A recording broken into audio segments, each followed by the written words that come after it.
In this video, we will review plant systems and transport. Just like animals, plants also have adaptations that make them better suited for survival and reproduction in the area that they live. For example, this little plant here is called a resurrection plant, or sometimes known as a rose of Jericho. And it has an adaptation where it dries out and shrivels up in areas where it is dry until it has exposure to moisture. So this plant has been out of water for a little while. I put a little bit in there and it started blossoming already, or opening up. I'm going to add a little bit more water and we can check it later on to see exactly how much it's opened up and how the color has changed.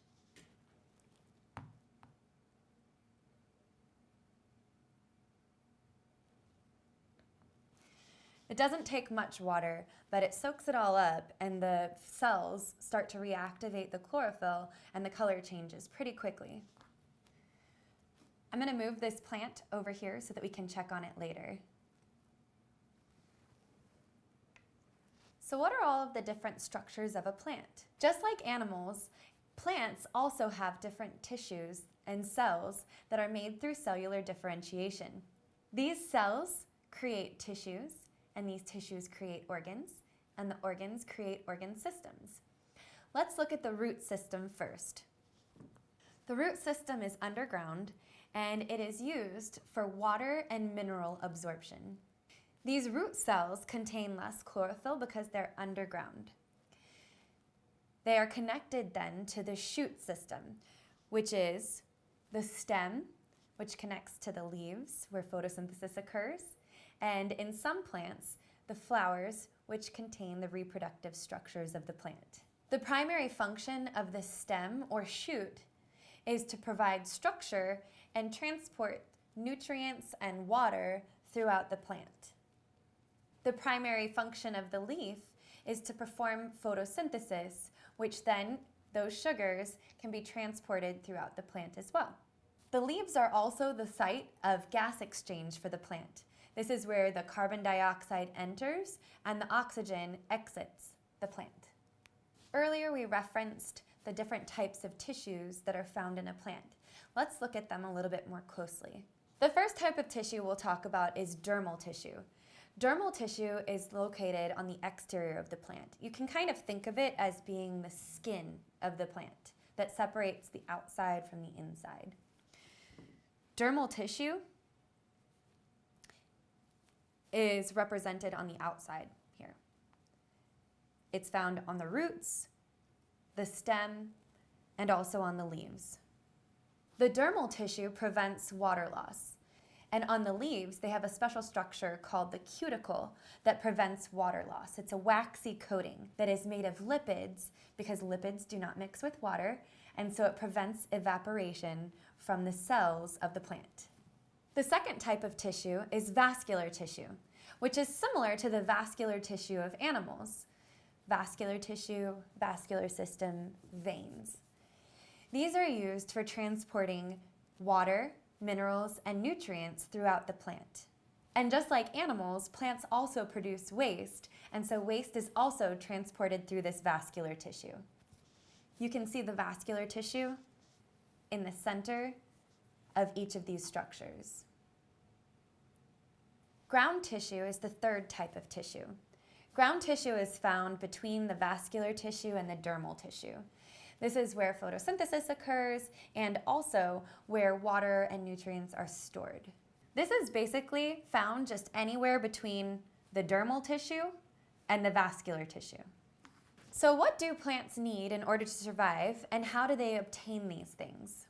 Let's quickly review the equation for photosynthesis. Photosynthesis requires 6 molecules of carbon dioxide, 6 molecules of water, and sunlight and chlorophyll in order to produce or create 1 molecule of glucose and 6 molecules of oxygen. Remember, you need to memorize this equation. So if you need to pause the video and go over that some more or write it out, please do.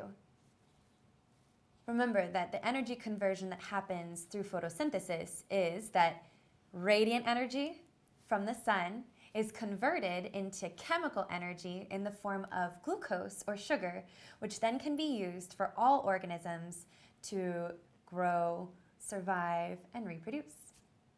These products from photosynthesis are then used to conduct cellular respiration. Remember that cellular respiration requires what is produced from photosynthesis.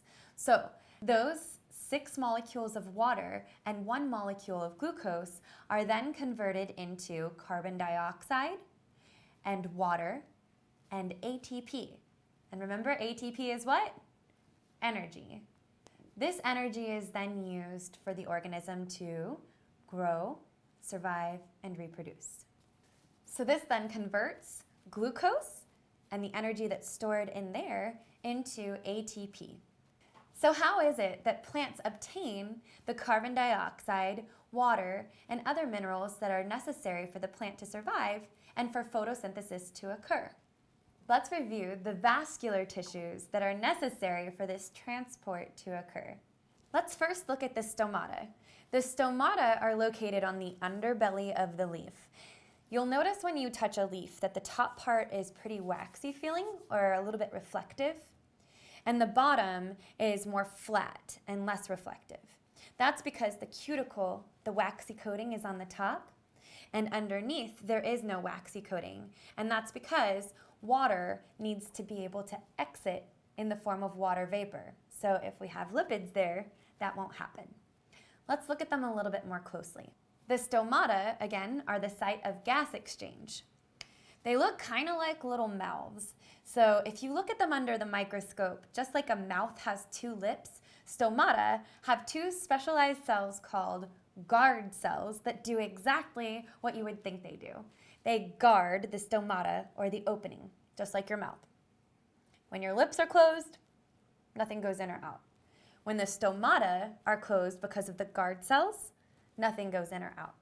So carbon dioxide enters the stomata, which enters the leaf so that it can then be used for photosynthesis, and water vapor and oxygen exit. Now the thing that's weird is you would think, why would water exit the plant when it's necessary for photosynthesis to occur? We'll talk about that in a little bit when we start to talk about transport a little bit more. So we talked about gas exchange. Now let's talk about the water. Water is necessary for photosynthesis to occur, so how does it enter the plant? Does it enter from the atmosphere in the form of water vapor, or does it enter through the roots? Well, think about it. When you water a plant, you water the soil around the plant. The water in that soil is then sucked up into the plant through the roots. The roots contain specialized vascular cells called xylem. Now the word xylem is really weird. It sounds like it starts with a Z, but it actually starts with an X. And I have a little memory trick to help you to remember that the xylem transport water. These are actually made out of dead cells called xylem, and think about a cartoon character that's dead. They usually use little X's for the eyes that represent that it's dead. So X's for eyes, xylem starts with an X, dead cells. Now, also think about pirates and their buried treasure. X marks the spot on the ground where that buried treasure is found. Gold is a mineral, and minerals are also sucked up through these xylem and water. So X xylem on the ground, they suck up water from the soil and transport it upward through the plant to the leaves where photosynthesis then occurs. Now let's trace the path of water through a plant. It starts out in the ground, it enters the plant through the root xylem, it then is transported through the stem xylem to the leaf xylem, then it exits through the stomata on the bottom of the leaf out back into the atmosphere. The next vascular structure we'll talk about is phloem. Phloem are specialized cells that transport sugar. All parts of the plant need glucose for growth and to also just function naturally. So not all parts of the plant can make sugar through photosynthesis, like those roots that are underground and never are exposed to the sunlight. Sugar is synthesized or produced inside of the leaf through photosynthesis, and then is transported through the plant, through the stem, and also down to the roots through the phloem. A little brain trick to remember that the phloem transport glucose or sugar is that it starts with a pH, just like photosynthesis does, and photosynthesis makes sugar. So it's just kind of something to help you remember that. pH, phloem, pH, photosynthesis, sugar. So the transport is from the leaves to the rest of the structures of the plant. So water is necessary for photosynthesis to occur. We talked about water entering through the roots, but what is actually driving that process? Something called transpiration. Transpiration kind of sounds like the word evaporation, and the weird thing is, it actually uses evaporation. So transpiration is the evaporation of water through the stomata on the bottom of the leaf. This then creates a suction or something similar to a suction throughout the plant because water likes to stick together through something called cohesion, which is a property of water where they stick together, and as one moves, it pulls the rest of it with it. So just like when you suck on a straw, water goes into your mouth and then it pulls water up from the cup through the straw and back through. The more that you suck on the straw, the more water goes up through the straw. That's similar to the process of transpiration, which creates that suction on the xylem, which pulls it up through the plant. So let's trace the path of water. Water enters through the roots, and then the root xylem. Suck this up, it gets transported in through the stem xylem, through the leaf xylem, and then out through the stomata in the form of water vapor, which is just water in gas form. The roots have little tiny projections off of them that are called root hairs. Root hairs increase the surface area of the root so that there's more of the root exposed to the water in the soil to increase the amount of absorption that occurs.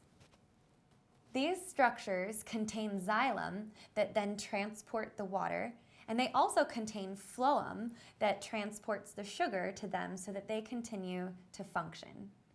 When the cells in the root hairs are hypertonic to the water that's in the ground, so that's soil water, water then leaves the soil and enters the cells of the root. So remember, water likes to party, so it's going to go to where it's hyper and where there are more particles and less water. So when the root cells are hypertonic, they will then take the water from the ground and it enters through that process called osmosis. Remember that osmosis is the diffusion of water from an area that is hypotonic to an area that is hypertonic.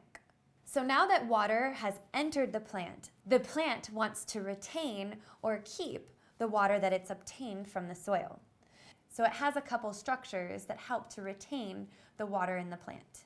Remember that cuticle that we talked about before? It's located on the top of the leaf. It's that waxy coating that helps to prevent water loss because it is made out of lipid. Remember, wax is a lipid. Lipid is a biomolecule that's made out of a glycerol head and the fatty acid tail. And it does not like to mix with water, so it keeps that water inside of the plant. In this picture that is a cross-section of the leaf, the cuticle is the top layer that's made of wax. Remember also that the stomata help to maintain the amount of water that's in a plant. When it's dry, the stomata, those little tiny mouths, are closed because they don't want water vapor to exit. When there's a lot of water available, or some water available, the stomata are open and they allow water vapor to exit. Remember, this is then the process of transpiration. So as that water exits, it's pulling up more water through the plant, which then is creating hypertonic little root cells, which then suck up water through the process of osmosis. Turgor pressure refers to the water pressure inside of these plant cells. Remember that the structure that stores the water inside of a cell is called a vacuole. In this picture, the vacuole is represented by that little blue blob because it holds water. In this plant cell, it is in an environment that is hypertonic, so it has lost water to the environment. This also then would be considered a plant cell with low turgor pressure. And when turgor pressure is low, the plant wilts. And you've all seen that. It's a plant that's just kind of really sad looking with little shriveled leaves. In an isotonic solution, it's a pretty happy plant cell.